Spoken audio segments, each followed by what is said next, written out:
New ইয়র্কের ব্রুকলিনের church McDonald, যাকে little Bangladesh বলা হয়, বাইতুল জান্নাহ জামে মসজিদের উদ্যোগে শুক্রবার সকাল 9:30টায় খোলা আকাশের নিচে ঈদ উল ফিতরের বৃহৎ জামাত অনুষ্ঠিত হয়েছে।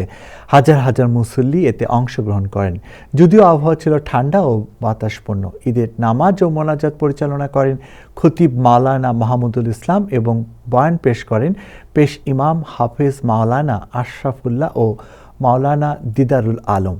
নামাজের পূর্বে শুভেচ্ছা প্রদান করেন কাউন্সিলর শাহানা হানিফ। এ সময় মঞ্চের সার্বিক দায়িত্ব পালন করেন মসজিদ কমিটির সভাপতি হেলাল উদ্দিন, সেক্রেটারি ওমর ফারুক, সিনিয়র সভাপতি আবুল হাশেম শাহাদাত, মঞ্জুল কাদের সোহাগ, অন্যান্যরা।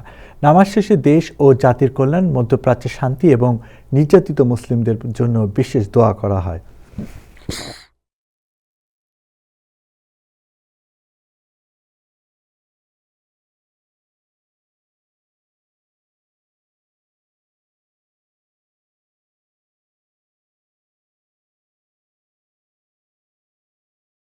আজকের আমাদের এই স্থান থেকে সমগ্র বিশ্বের মুসলিম উম্মাকে ঈদের শুভেচ্ছা জানাচ্ছি, ঈদ মোবারক।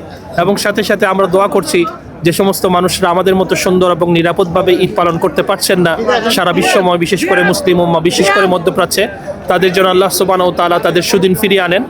আমাদের এই কমিউনিটিতে, যেখানে আমি বড় হয়েছি, যেখানে আমার জন্ম হয়েছে, আমরা প্রতি বছর এখানে আমাদের ঈদ নামাজ করি এবং এই দিনে আরো বেশি ভালো লাগতেছে কারণ আমাদের এখন মেয়রও মুসলিম। আপনারা জানেন আমাদের মুসলমানদের এটা অন্যতম একটি বৃহত্তম ফেস্টিভ্যাল।